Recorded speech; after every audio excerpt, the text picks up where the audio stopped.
मैं एक बार अंबेडकर के समय के भारतीय मीडिया को देखने लगा, रिसर्च करने लगा, खोजने लगा। एक मुझे कार्यक्रम करना था राज्यसभा टीवी पर, तो मैं ये खोज रहा था कि अंबेडकर के दौर का मीडिया अंबेडकर को कैसे कवर कर रहा था, अंबेडकर साहब को कैसे वो देख रहा था, या उनके फैसलों को, उनकी बातों को, उनकी किताबों को किस प्रकार ले रहा था। आप ताज्जुब करेंगे कि Indian main stream media Ambedkar के जीवन काल में अंबेडकर को लगभग बायकॉट किए हुए था। और यही कारण है कि अंबेडकर साहब को मूक नायक से लेकर के, और कई उनको 4-5 पत्रिकाएं उन्होंने समय समय पर निकाली, और भले ही उनका सर्कुलेशन कम रहा हो या आर्थिक स्थिति भी कमजोर रही हो, लेकिन उनको लंबे समय तक बीच बीच में कई पत्रिकाओं का संपादन करना पड़ा, संचालन करना पड़ा, और उसके लिए आर्थिक प्रबंधन करना पड़ा। तो ये हाल तो हमारे देश के फ्रीडम स्ट्रगल के दौरान भी था। और देखिए, एक बहुत दिलचस्प बात मुझे अंबेडकर साहब के बारे में मैं कह रहा हूं, हो सकता है आपके दिमाग में कभी आया हो या ना आया हो, लेकिन कई बार सामाजिक वैचारिक आंदोलन ही मूल्यों को, विचारधाराओं को जीवित करते हैं।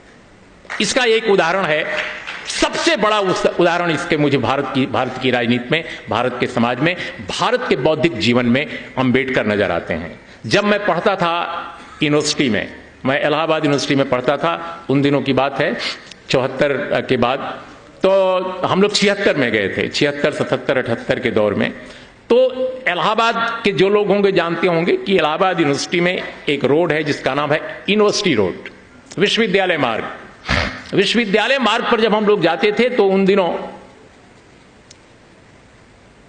दुनिया के तमाम विद्वानों, तमाम स्कॉलर्स की किताबें यूनिवर्सिटी रोड पर दिखती थीं। मार्क्स से लेकर के मनुस्मृति तक, लेनिन से लेकर के गोरकी तक, एरिस्टोटल से लेकर के वाल्जाक तक, टॉल्स्टॉय से लेकर के चेखव तक। लेकिन अंबेडकर की किताबें उस दौर में नहीं मिला करती थी, कम से कम हिंदी क्षेत्र में। मैं अपने क्षेत्र के बारे में कहता हूं, एनिहिलेशन ऑफ कास्ट नाम की जो किताब, जो आज पूरे देश में इतनी पॉपुलर है, इतनी लोकप्रिय है, वह भी मैंने अपने यूनिवर्सिटी के जीवन में इलाहाबाद के किसी दुकान पर मैंने नहीं देखी, क्योंकि अगर देखी होती तो हमने जरूर खरीदी होती। अंबेडकर की किताबें बिल्कुल यूनिवर्सिटी रोड पर किताब की दुकानों पर कहीं दिखती नहीं थी। तो मैं अब फील करता हूं कई बार कि अंबेडकर साहब जब उनका निधन हुआ और जब वो जीवित थे तब भी उनको मारने की कोशिश की गई, और जब वो उनका निधन हो गया तो उनको लगता था कि भारत के इतिहास के नींव में दफना दिया गया, कि अंबेडकर का नाम, अंबेडकर के विचार कभी दिखाई ना पड़े, कभी जीवित ना हो। लेकिन कैसे जीवित हो गए अंबेडकर, और दूसरों से ज्यादा ताकत के साथ जीवित हो गए।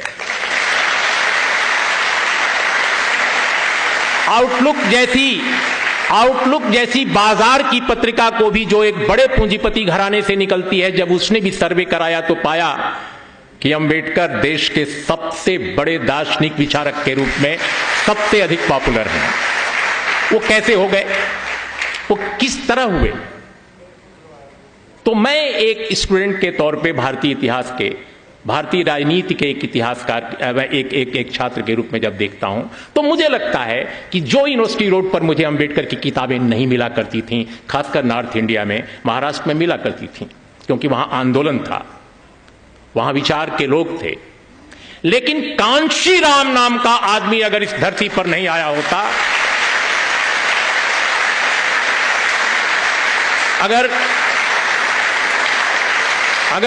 अगर कांशीराम का आंदोलन, जिसे बहुजन समाज आंदोलन कहते हैं, अगर उसने नॉर्थ इंडिया में उसने जन्म न लिया होता तो यकीन मानिए अंबेडकर को मार डाला गया था। अंबेडकर के विचारों को खत्म करने की पूरी साजिश की गई थी। ये कांशीराम का आंदोलन था नॉर्थ इंडिया में। मैं कम से कम नॉर्थ इंडियन हूं, मैं जानता हूं कि अगर कांशीराम का आंदोलन नहीं आता तो अंबेडकर नहीं आते। अंबेडकर को जीवित कर दिया कांशीराम के आंदोलन ने। इसमें मुझे कम से कम, कोई कुछ भी कहे, मैं इसको मानता हूं।